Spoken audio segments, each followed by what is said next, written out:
স্বাধীনতা প্রিয় জনগণ মনে করে করিডোর দেওয়া না দেওয়ার বিষয় সিদ্ধান্ত আসতে হবে জনগণের কাছ থেকে। সিদ্ধান্ত আসতে হবে জনগণের প্রত্যক্ষ ভোটে নির্বাচিত জাতীয় সংসদের মাধ্যমে। এই ধরনের পরিস্থিতিতে গণতান্ত্রিক বিশ্বের দেশে দেশে এটাই নিয়ম। দেশের স্বাধীনতা সার্বভৌমত্বের সঙ্গে জড়িত এমন একটি স্পর্শকাতর বিষয় সিদ্ধান্ত নেওয়ার ক্ষেত্রে অন্তর্বর্তীকালীন সরকার কিন্তু জনগণকে জানায়নি, এমনকি জনগণের প্রতিনিধিত্বকারী রাজনৈতিক দলগুলোর সঙ্গে কোনোই আলোচনা করার প্রয়োজন বোধ করেনি। দেশের জনগণকে না জানিয়ে অন্তর্বর্তীকালীন সরকার এ ধরনের সিদ্ধান্ত নিতে পারে কিনা কিংবা নেওয়া উচিত কিনা এই মুহূর্তে সেই বিতর্ক আমি তুলতে চাই না। তবে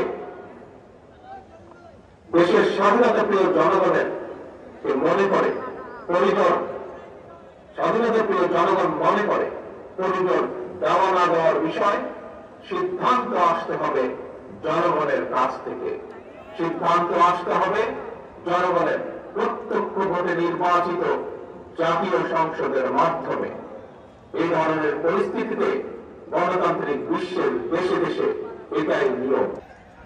শ্রমজীবী কর্মজীবী প্রিয় ভাই ও বোনেরা, আপনারা যারা আজকের এই সমাবেশে হাজির হয়েছেন, অবশ্যই আপনাদের একটি লক্ষ্য বা উদ্দেশ্য রয়েছে, একটি প্রত্যাশা রয়েছে।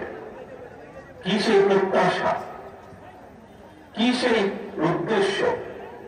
সেটি হল এমন একটি গণতান্ত্রিক রাষ্ট্র, সরকার, সমাজ ব্যবস্থা, আপনাদের আমাদের প্রত্যেকের প্রত্যাশা, এমন একটি কর্ম পরিবেশ আপনাদের প্রত্যাশা, যে রাষ্ট্র এবং সমাজ আপনাদের প্রত্যাশা এবং প্রাপ্তি নিশ্চিত করবে।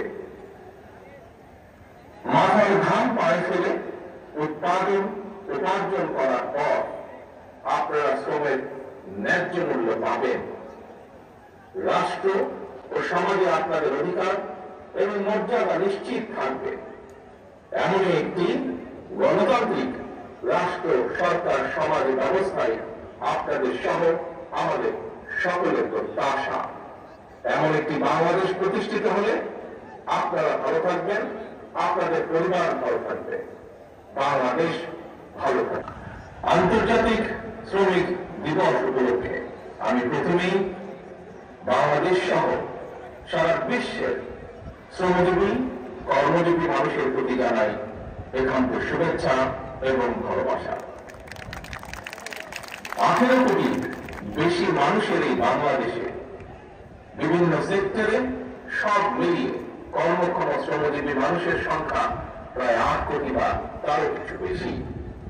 প্রিয় ভাই বোনেরা, এর ভেতর নারী শ্রমিকের সংখ্যা প্রায় অর্ধেক।